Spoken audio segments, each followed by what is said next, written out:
All right, it's Kyle and Casey here with, as promised, a little review of Catastrophe. I just got done with my mission with Jack. Mm-hmm. And, how'd that go? Not good. I also had just painted all of the witches. Yeah. You know what they say about, freshly painted models, they don't do well. Yeah. And they didn't. I did actually get my first battle scar. Really? On my Raider. Oh, it took you long enough. Yeah. Yeah, this is your third game now? My third game. The first game, I think I had 3 units left. Yeah. I had nobody left in the second game. Nobody left in the third game. But yeah, my Raider got a battle scar. It got Vox communication disabled or something, so it doesn't benefit from auras. But it didn't benefit from auras anyway, so not really a big scar loss. there. Yeah. But yeah, it was rough. So on to enough salt Yeah. for my son. Catastrophe. So what did you think? I really like the systems in this book. Mm-hmm. I love the honor and treachery system that it adds. All of the and then like the underdog points, those are really cool. Yeah. I think that would, especially in a game like that you've had the past couple of times, you'd be getting tons of underdog points. Yeah. Well, because one of them's like if you have less power level or whatever. Yes, if you have less power level. I have had less power level, so. Yeah. And then if you're I can't get it to work out right as far as. And then if it's a 3 or 4 player battle, the person who goes last in the turn order, because you have to roll for turn order each round, they get underdog points. That's and cool. then you have kind of collective discretion to decide if you want to give more, depending on what's happened with these dice rolls and all that. Yeah. So I read it too. Yeah. The one thing. They put the the core rules. The core rules in the back of them. Yeah, so it's like and it's good. I mean, it's useful or whatever. Yeah, if you don't have the core rule book, yeah, that's over half. If you don't want to, like pick out your big book or whatever. Yeah. But yeah, it's over half of this book, and it's over half of every single one of the Crusade Mission Pack books. Mm-hmm. So they're selling us this $40, right? Yeah, $40. $40 book. And it is, how many pages? I think it's like not even 112 pages, but half of that is, so it's almost $50 worth of, I mean, I think we would have bought it, even if they would have just given us the 50 because we wanted to do the missions and stuff. But yeah, I mean, like you're really padding your stats there. Yeah, I agree. Games Workshop, okay, we get it. You can lighten up a bit with just putting core rules in every. Or put the Crusade rules in it. Yeah, like, it's for Crusade. Yeah, it's for specifically Crusade. But it's like there's no Crusade rules. It's all just the core rules, which I mean, it kind of helps. But then again, this also introduces new ways of doing the fight phase, new ways of doing units. So it's like it doesn't even. Yeah, it's modifying the core rules anyway. So why throw the core rules in there at the very end after you just read all these modifications that are going on top of it? But anyway, as far as that gripe goes, I really enjoyed the book. I thought the different missions they have on there. I like. It reminds me a lot of playing a tabletop RPG. Is you write down, what's my agenda? Your secret agenda. Secret, and then you could lie about it. If you're the sabotager or the repair or the defender, then you can lie about it. And then at the end, I was trying to think how that would work out. What the point of lying would be. Yeah. Because they would know as soon as you... I think there was one mission were you did something in secret where you were planting explosives or whatever. Yeah. Or you were defusing them. Yeah. That was a really cool mission. Yeah, I like that one. Yeah. So that one would make sense because you write it down in secret, nobody sees what it is. And maybe nobody know if they don't know your handwriting, I guess. Wouldn't work for me. They don't know your handwriting. They don't know exactly who planted bombs when they defused them. But all the other ones, it's destroy the statues or whatever. Yeah. You just do the action, destroy statue. That's true. So if you're destroying the statue and you're part of the Protector Alliance because you lied and you said, I don't understand what the point maybe is. You're destroying it to get the enemies to come closer to you. We'll destroy this together. Then you shoot them in the back. Yeah, I guess. One mission I thought was really cool, which I wish they would have done more missions like this. It was the hunt for Archaeotech, I believe, or hunt for hidden relics. And you, at the beginning, you roll a die to see which objective marker is where this hidden relic is, but you hide it. And then a person, if they get to one of the objective markers, like you get to let them look. Yeah, it's like the little clue. Yeah, like you would open up the little thing at the end. And you look in, and they can basically use that as, which ties in, of course, to the base thing with like bribing and like with the you could pay phase. them. You could pay them to let you know which one it was. Yeah, or you could, and then they can lie to you. Yeah. Like you take the CP that they give you and say, it's objective 4. Yeah. And they go over there, and then right at the end of the game, you jump on objective 3, which is where it was. Yeah. So I really like that. The alliance phase and the underdog rules, as well as the treachery and the the treacherous and honorable, is really, really cool. It'll add a lot. It's going to be really interesting to see how we're going to get a 3 or 4 player battle on our tiny little table here. Yeah, well, that's what they said in there. Like, it's bigger tables. Oh yeah, bigger table. Like even for combat patrol, which is what we've been playing, which is what 30 by 44. I think, something like that. Sounds about right. Like for the combat patrol for this Further, it's vamp. Yeah, so for combat control and incursion, which is the 500 point or 1,000 point games, it's 44 by 60. So it's essentially double the width of what we have. It might be a bit bigger than our current play place. Well, we have to make a board. That's true, and I might have something that can help at least a little bit of something on that front, but we'll talk about it off camera. Okay, it's a secret. The secret alliance stuff. Yeah, secret alliance stuff. I think the definite thing, as far as at least is my prediction as far as the narrative goes, out of all of our armies, I think probably the Necrons are going to be the only ones that tend to be honorable. I mean, of course, my lord is losing his sanity slowly over time, but I doubt. Like, I look at Drukhari, and then I look at orcs. It's like, those aren't honorable. You're treacherous, backstabbing knife. Yeah, not the Drukhari. Murderous, rampaging orcs. But like I said, I think the orcs can be honorable. Like they follow the deal you made, and then they kill you later. And I think the Death Guard would be the same way. Yeah. Like, as long as you're giving them something that they want in return. Yeah, it's not like they're not going to do it altruistically. No, it's not like Necrons are vulnerable to Nurgle's plagues. Yeah. Suck it, Nurgle. Actually, rules-wise, you are. You are. Yeah. I refuse to accept that, though. My headcanon, I'm not. Yeah. Well, I mean, it's just like the poison weapons with the Drukhari affecting Nurgle and affecting Necron. You know? Okay.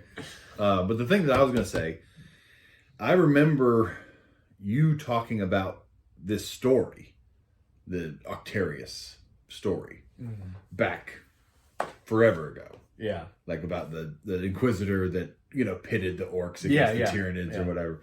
And I looked it up to see when it was, like, originally pitched. Yeah. When it came about. And it was the Tyranid Codex, the third or fourth edition. Wow. It was 2002, I think. So it's been going on for like almost 20 years of 20 years. Payoff. And I know for a long time, like, the story didn't move forward. Yeah. It was always, M41 999. Did you look up to see who won? No. Well, it says it in there. Yeah. Should we spoil it? Spoilers, everyone. Spoilers if you haven't already looked it up. Yeah. Turn away and then come back because we want the views. Yeah. So, spoilers. Well, I'll do this again when we come back. Yeah, the Nids. Yeah, the Nids, they won. Kill the I was Overfiend. actually, honestly, I was actually surprised at that because GW has had especially like because if you play the game right now, the Nids are not going to beat. Well, I mean, even in the lore, Nids have been the settings punching bag for the past 20 years. Yeah. Like when they're the bad ones. Yeah. Like everybody can beat because there's not like individual characters with the and like. Even in that, I mean, the orcs they killed the Swarm Lord. Yeah, but then he came back. They pushed it back, but then they could come back and respawn him or whatever, they did. But, yeah, it was cool. overall, I'd say this is a good purchase, especially if you're like us and you have 4 players. We're back. Oh yeah, we're back. Especially if you're like us and you have 3 to 4 players, I think this is a good purchase. 3 or 4 that are kind of or play consistently, and because without this book, really, there's no rules for playing. Like we'd have to wing it. Yeah, we have. Yeah, we've done it plenty of times. I mean, you could do 2v2 and stuff. We did 1v1v1. Yeah, and we've done like 2 versus 1, but just like I think it was me and you had 500 points each, and Connor had 1,000 or whatever. Yeah. So I think you can do it, but I really like it really codifies it. Yeah, that's exactly it. It codifies it. It's less, because no matter how good you are when you're kind of like coming up with house rules or stuff, there's still that one part of you in the back of your mind is like, well, is this really in the spirit of the rules? Is it balanced? Yeah, is it balanced? But I'm really looking forward to trying out a catastrophe mission. I am too. And then there was that one mission we were talking about. It's not exactly catastrophe, but the one with the vehicles. I think we could turn the White Dwarf. Yeah, I think we could turn that into a catastrophe mission, which would be. It would definitely be a catastrophe. Yeah, trying to get all that working together. Yeah. No, but I really liking. I really like the book. I'm looking forward to trying it out. Really, I'm interested to see what our first alliance phase is going to be like. Yeah. Because to me, maybe we should. To me, that just breeds role playing. Like that's like you're getting it. Like what is especially with Connor and the orcs. I mean, that's just perfect. Like what's the war boss going to do when he's getting the Drukhari Archon trying to convince him to do something? Yeah, but then we also have like, what are we giving? Because they say you could give like command points and it's like I'll attack this guy or whatever. Yeah. But like as far as role playing, I think it would be cool if we tied future missions. Oh, I agree. I agree. I think moving forward, we should start to, like how they did in what was the name of that other book? Critical Mass, I think it was the second Octarius book. Yeah, Critical Mass. Where you have your flow chart or whatever. Yeah, your flow chart. Yeah. Because that really helps sell the narrative, and then even if you lose, you could still potentially do something down the line. Yeah, it gives you like a skeleton to kind of to flesh out. Yeah, which is like our kind of thing. Like when we run role playing games, or you write things. Yeah, like you do better like elaborating on a theme. Yeah, I do the same thing like when I'm GMing or whatever. I work better with a given idea. Yeah. Yeah. Speaking of ideas, we have been kind of brainstorming a bit. It's still in rough outline right now, but we have been brainstorming a bit on the system that we're all fighting over. Oh yeah. Did you have that? I have it. I'll put it in the description. Yeah. You can look at it. Yeah. Right now it's real basic, but really the name is kind of subject to change or whatever.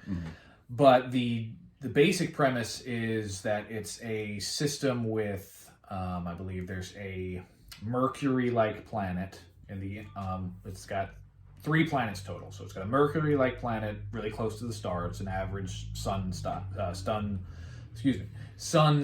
star. Then the middle planet is a terrestrial kind of Earth-like planet. And then in the outer very croppy, arid, and Well, I guess maybe it's just this area. Yeah, just this area. And then the outer solar not like system. Star Wars. No one-dimensional planets there. And then the outer solar system is a gargantuan gas giant, which is a brown dwarf, which is a near star, and it actually has a series of moons that are about as big as the terrestrial planet, though they're very hostile, obviously, to any life. You have to protect, but 40K, they Adeptus Mechanicus and Imperium, they'll send people onto the... and orcs don't really care about being in space, and Necrons they don't let physics affect them too much. They ride on asteroids to their boarding parties. Yeah. But that's the rough idea we have for the solar system. Of course, we can expand it out into the sector, but right now... and it is in the Imperium Nihilus, right? Yes, it is in the Imperium Nihilus. Because it makes sense with all of these factions showing up. I know the Octarius sector is more in Ultima Segmentum. But that Was to the me... Octarius sector is? Yeah. Or no. Yes. Caradon. Caradon sector. That's what it was. That's what Caradon sector. Which, like, I like that book too. I want to use those rules too. But it's just, it seems like you're too close to the Imperium at that point. It's like, why, especially in the Ultima Segmentum, okay, when are the Ultra Smurfs going to show up and curb stomp everybody? Yeah, and we don't have any Ultra Smurfs. Yeah. So here, the Imperium Nihilus, it kind of makes sense. It makes sense to have all these different stuff show up for it to be chaotic, which can kind of cover for the fact that we're just kind of playing by ear, at least for these first couple missions. Here. Yeah, like I mean, this is really our first time ever doing a Crusade. Yeah. Like I was making the playlist for this. This is Crusade the First or whatever. So we'll kind of do some stuff, and then once we feel like we're comfortable, then we can kind of move into, like you were talking about with the flowchart thing. Like do an actual campaign. Rather than just disparate missions that we kind of and I think it works from how we have it set up here to like just focus on this solar system and before we branch out into the sector. Because right now it's got everything we need. Like if you want to go to an ice planet, go to one of the moons of this brown dwarf. If you want a lava planet, it's got one of those too. If you want to go to like a planet that's similar to Mercury or the moon, go to the inner planet. And then you have all the different moons around. Then you have the Earth planet. So it fits. I think we can make it work. Obviously, if we've been fighting over the Earth planet, obviously it's a Necron tomb world or of a significant presence in Necrons. It was an ancient. I mean, obviously, you're just waking up. Yeah. But the AdMech have been here, obviously looking through. AdMech. I think AdMech established something, then they probably found something, and then the Imperium Nihilus happened, and then all crazy obviously stuff. Death Guard came in and did their stuff, and then Drukhari, orcs. Drukhari just kind of raiding around and getting killed by everyone. Sorry, I'm salty. They're supposed to be good. But yeah, I'm liking it. Having a central location really helps solidify. So as we develop it more, I think we'll, for right now, focus on just the Earth-like planet. Yeah. And then we will, I'd really like to, maybe not in the next couple missions, but in the future, soon-ish, trademark. I'd like to do like continents, do sectors of the planet. So, like, okay, this is the this is the barren one. Yeah, this is the barren wasteland. This is the Imperial Hive City or the Adeptus Mechanicus refineries and stuff like that. So like the jungle part. Yeah, we're fighting over these sections. Like we mentioned in the last video we did after the battle between you and Connor, you and the orcs, is we're definitely taking inspiration from Dawn of War. We're kind of Dawn of War, Dark Crusade. It's just the one planet. We're hoping to get up to Soulstorm, where it's the entire solar system. And we've been on the same continent for a while now. Yeah. We need a webway gate. That's true. That's true. But that's so far. So to recap, we really like Catastrophe. Wish it wasn't half core rules. Yeah, but what are you gonna do? Yeah, it's true. We have a rough outline, a rough draft of our solar system that we're going to be using. Yeah, and then if you guys have any ideas, sure, share a comment. We're more than happy. I mean, that's the best way I write is I take an idea and I'm just going to run with it. So yeah, like I said, I'm going to put in the comments the Google Doc. It'll obviously not. You won't be able to edit it. You'll just be able to read it. But but yeah, if you have any ideas from that, and like I don't expect you to like read it. I mean, I've seen videos where like, oh, check this out. But it's just there if you want to. Yeah. Don't feel like any resource. If you want to use the resource, it's there. Yeah. But like, I mean, if you have any ideas for anything else, really, like any ideas to improve our crusade or to improve our games. I'm itching to get another battle in. Might not be in a while. We have. It's been a while for you. Yeah. And it might be a little bit longer because we do have, of course, the holidays are coming up, and then we do have a couple tournaments. In fact, me and you are going to be doing a Age of Sigmar tournament This weekend, yeah. So. Well, actually, this will go out next week, so it'll be last weekend. Oh, okay. So, I hope we did well. Yeah, I hope we did too. So, future me. Yeah. But then we got that, and then we do have another tournament in December that we're going to try to, that we've been kind of planning for. So. Yeah, a 40K tournament. So yeah, I mean, things have been busy, and like you said, we got Thanksgiving coming up, which Christmas. Will be next week when this comes out, and then you got Christmas and New Year's and all that jazz. Then you're getting married in February. My anniversary's in February. Valentine's Day's in February. What are we thinking? Well, we'll try to squeeze it in there, even if we could just do little videos like this. Yeah. We could do. You could teach your in-laws how to 40K. Bring all your armies over. Yeah, bring all my armies over. All right. Well, hope you enjoyed this, and leave a like and subscribe or whatever they are supposed to do. But anyway, we'll talk at you later. See ya.